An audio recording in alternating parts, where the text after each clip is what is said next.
बालगोपाल तालीम मंडळ आयोजित चंद्रकांत चषक फुटबॉल स्पर्धेत आज दुपारी संयुक्त जुना बुधवार पेठ आणि झुंजार क्लब यांच्यात लढत झाली. या सामन्याच्या पूर्वार्धात दोन्ही संघाच्या खेळाडूंमधील समन्वयाअभावी कोणत्याही संघाला गोल करता आला नाही. उत्तरार्धात जुना बुधवारचे अभिजित साळुखे, संकेत जरग, उत्सव मरळकर यांच्या चढाया वाया गेल्या. सामन्याच्या 69व्या मिनिटाला जुना बुधवारच्या प्रेम देसाईच्या पासवर रिंकू सेठ यानं गोल नोंदवत संघाचं खातं खोललं.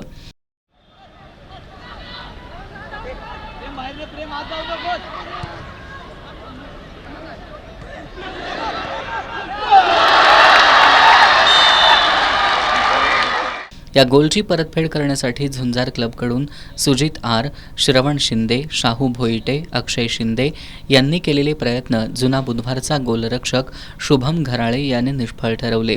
सामना संपण्यासाठी 84व्या मिनिटाला जुना बुधवार पेठच्या संकेत जरगच्या पासवर हर्ष जरग यानं मैदानी गोल नोंदवत संघाला 2-0 अशी आघाडी मिळवून दिली.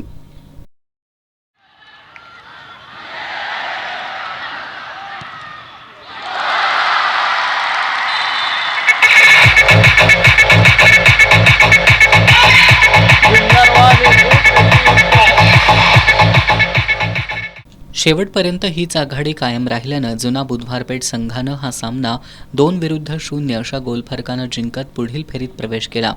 या सामन्यात जुना बुधवारपेठचा रिंकू सेठ हा सामनावीर ठरला.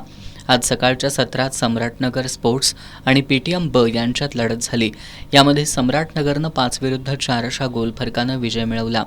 या सामन्यात सम्राटनगरचा खेळाडू निलेश सावेकर हा सामनावीर ठरला. उद्या दुपारी 4 वाजता वेताळमाळ तालीम मंडळ विरुद्ध शिवाजी तरुण मंडळ अशी लढत होणार आहे.